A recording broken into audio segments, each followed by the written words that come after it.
And action.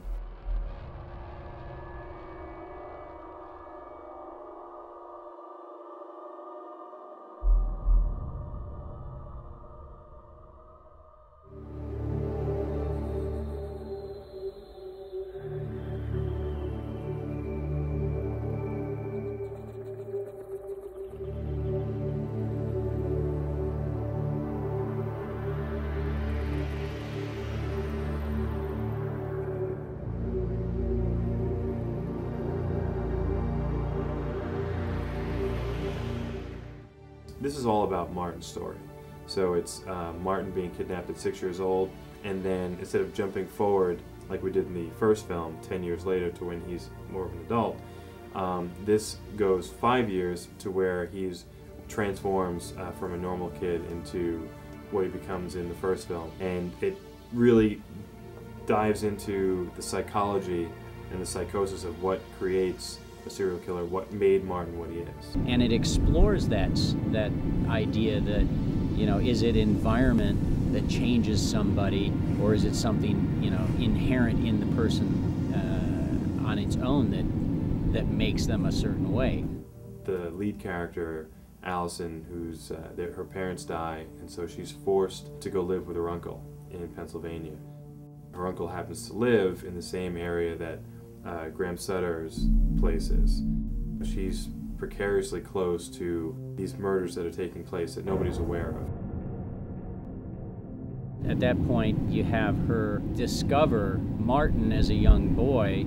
Her awareness of his existence in what appears to be an unhospitable environment causes her to look into why he's there, and that's how they become involved, interacting with each other. Her character, being an outsider, she comes in, and because she's not so desensitized to her surroundings, notices there's something not right, and that initiates her wanting to investigate it further and further until she finally kind of, you know, goes in and disturbs the hornet's nest, and it comes out and destroys everything close to her.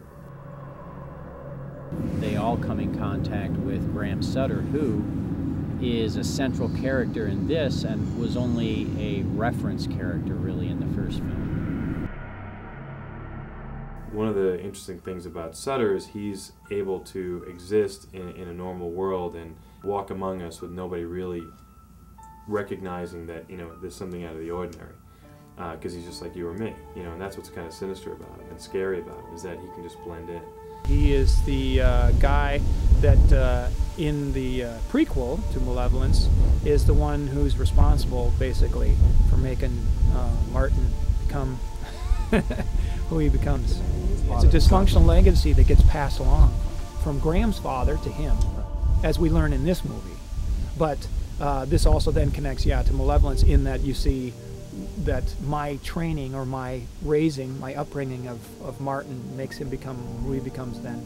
Sutter has certain psychological weapons that he uses to keep Martin where he is. Martin certainly has the ability to leave, but the mental torture that he goes through is, I equate it to the Helsinki syndrome, because it's almost like he's a prisoner and yet he's not. He's kind of a prisoner in his mind. I was certainly inspired by stories of girls who are kidnapped and kept as slaves in closets and have every opportunity to just walk away, and yet they don't.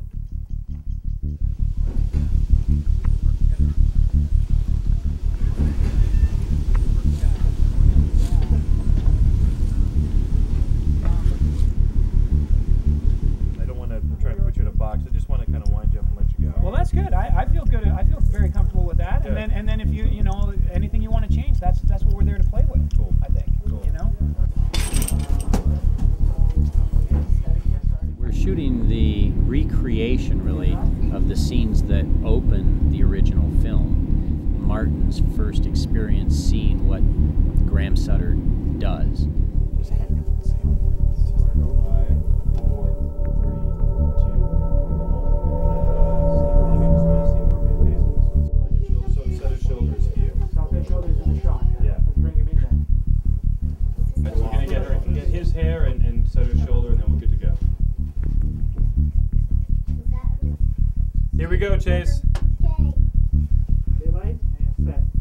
And action. There's a degree of sensitivity working with a 6-year-old, and I think, you know, you want to have that one to make it okay for him to have an understanding that we're doing pretend, yet at the same time you don't want to go too far where you Can't take it seriously. You got to be able to take it seriously. But I don't want him to be scarred. That's not good.